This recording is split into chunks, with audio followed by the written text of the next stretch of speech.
Marshal Humberto de Alencar Castelo Branco, Portuguese pronunciation, was a Brazilian military leader and politician. He served as the first president of the Brazilian military government after the 1964 military coup d'état. Castelo Branco was killed in an aircraft collision in July 1967, soon after the end of his presidency.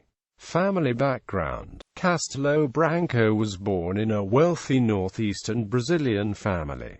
His father, Cândido Borges Castelo Branco, was a general. His mother, Antonieta Alencar Castelo Branco, came from a family of intellectuals. He was married to Argentina Viana, and had two children, Nieta and Paulo. Military career: Castelo Branco joined the Brazilian Army in 1918. He was a student at the Escola Militar de Realengo military school in Rio de Janeiro, and in 1921 he joined the 12th Infantry Regiment in Belo Horizonte. In 1927 he returned to his military school as an infantry instructor. He was promoted to captain in 1938. As a captain, he studied in England. Castelo Branco was promoted to a lieutenant colonel in 1943. During World War II, he was a colonel in the Brazilian Expeditionary Force which fought in Italy against Germany. He served as chief of the operations section and is said to have spent 300 days in combat zones. Subsequently, Castelo Branco wrote many academic studies and treatises on the conduct of war. He was appointed Chief of Staff of the Army by President João Goulart in 1963 and a Marshal in 1964. Political career: Castelo Branco became one of the leaders of the 1964 Brazilian coup d'état that overthrew Goulart and ended the Second Brazilian Republic. On April 11, Congress chose him to serve out the remainder of Goulart's term and he took the oath of office on April 15, 1964. Castelo Branco was the second Brazilian field marshal to become president of the nation through a coup d'état.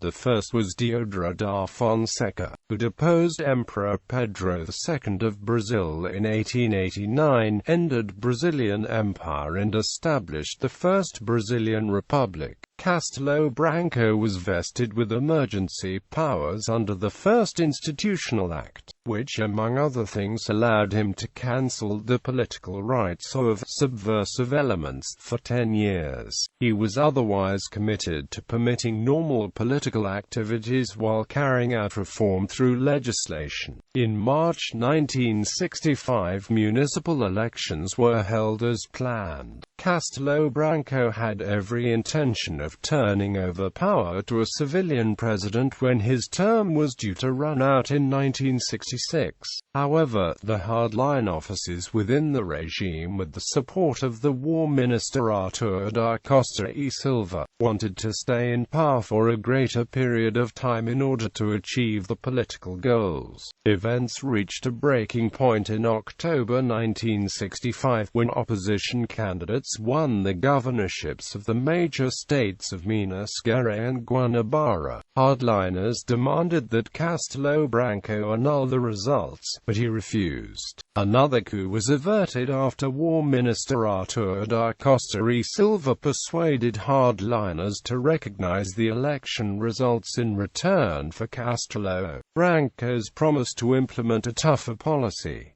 Thereafter, Castelo Branco dropped all pretense of democracy. On October 27, 1965, he issued the Second Institutional Act, which abolished all existing political parties, restored his emergency powers, and extended his term to 1967.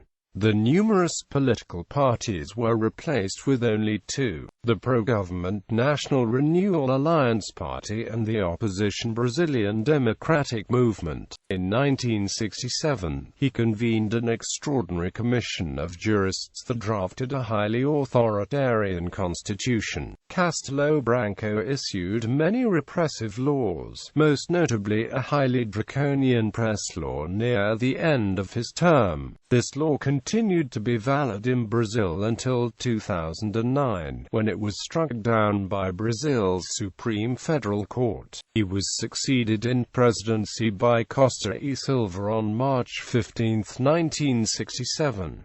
Castelo Branco promoted government intervention into the economy. Castelo Branco's government, unlike previous directly elected presidents Juscelino Kubitschek, Jânio Quadros and João Goulart, was bankrolled from the start by the credits and loans from World Bank, International Monetary Fund and massive investment from multinational American companies, which saw the Brazilian right-wing military dictatorship as a new, economically stable Western ally against international communism in Latin America during the Cold War. Death. 6 months after leaving the presidency, Castelo Branco died in a mid-air collision of small aircraft near Fortaleza.